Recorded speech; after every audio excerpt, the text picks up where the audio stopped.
Por trás daquele bigodinho, da bengala, do jeito de andar, existiu uma das figuras mais complexas e até dramáticas do século XX. Então essa análise não é só sobre o personagem, o vagabundo. É sobre Charles Chaplin, o homem. Um cara cuja vida teve tanta tragédia quanto as comédias dele tinham alegria. Olha, essa citação do biógrafo David Robinson, ela é praticamente a chave para entender tudo. É um convite para a gente olhar além da tela, sabe? Para tentar encontrar o homem de verdade por trás daquela máscara. E que homem! Uma figura cheia, mas cheia de contradições. É aqui que a gente começa. A gente vai tentar entender como é que um garoto que saiu dos becos mais pobres de Londres conseguiu se tornar o homem mais famoso do planeta e, mais importante, qual foi o preço que ele pagou por isso. É hora de começar a desvendar as camadas que existem por trás daquele riso. Para entender o Chaplin, a gente precisa começar pelo único lugar possível, as ruas bem sombrias da Londres vitoriana. Sabe aquela melancolia que a comédia dele sempre tinha? Aquela tristeza que ficava ali no fundo do olhar? Aquilo não foi inventado para fazer filme, aquilo foi vivido. A frieza dessas datas chega a ser chocante. Cada uma delas representa um trauma gigantesco. Ele e o irmão sendo jogados de um orfanato para o outro, enquanto a família simplesmente se desfazia. Essa instabilidade toda, esse medo constante de ser abandonado, tudo isso ia moldar a arte dele para sempre. A primeira vez do Chaplin num palco foi, na verdade, um ato de puro desespero. A mãe dele, que era cantora, estava no meio de uma apresentação quando a voz dela falhou.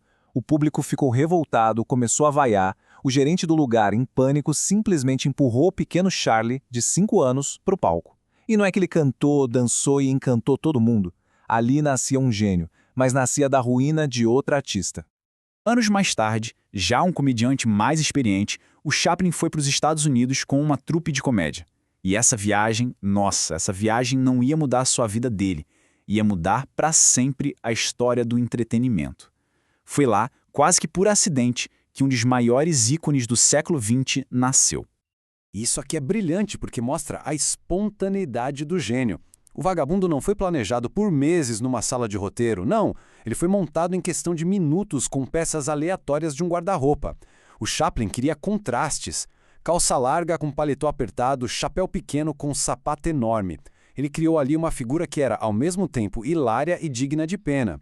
Um estranho que parecia não pertencer a lugar nenhum. E a partir daí, a ascensão foi assim meteórica. Em muito pouco tempo, o Chaplin deixou de ser um artista de teatro para virar a primeira superestrela global da história. E com essa fama toda veio um poder criativo e financeiro que ninguém nunca tinha tido. E um salário que era, francamente, inacreditável para a época. Em 1916, Chaplin assinou um contrato que lhe garantia um salário de $670 mil por ano. Só pra gente ter uma perspectiva do que isso significa, ele se tornou uma das pessoas mais bem pagas do mundo. Aquele menino do orfanato agora era um rei.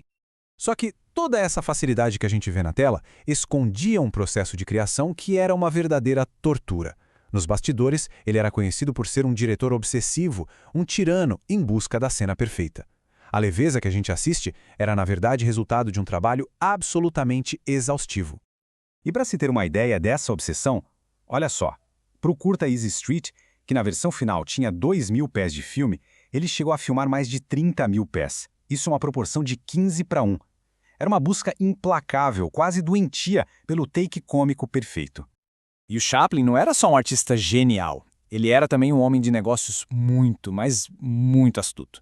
Cansado de ser controlado pelos estúdios, ele se juntou com outras estrelas gigantes da época para criar a United Artists.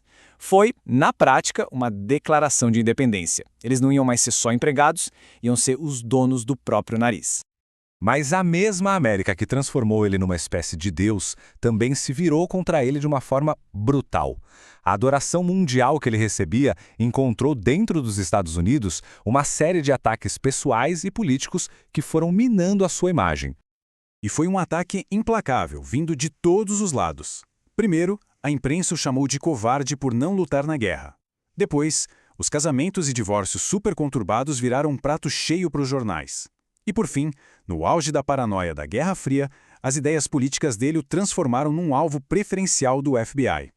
O golpe final veio em 1952. Chaplin estava num navio, a caminho de Londres, quando o Procurador-Geral dos Estados Unidos simplesmente cancelou o visto de reentrada dele. Depois de 40 anos morando na América, Charles Chaplin foi, na prática, exilado.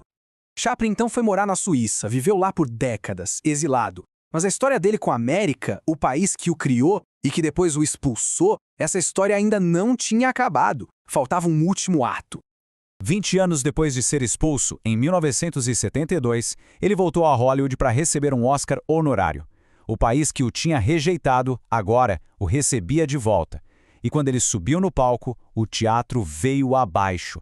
Ele foi aplaudido de pé por mais de 10 minutos, uma das maiores ovações da história do Oscar. Foi um momento de pura redenção, de reconhecimento. E tudo isso nos leva a uma pergunta final.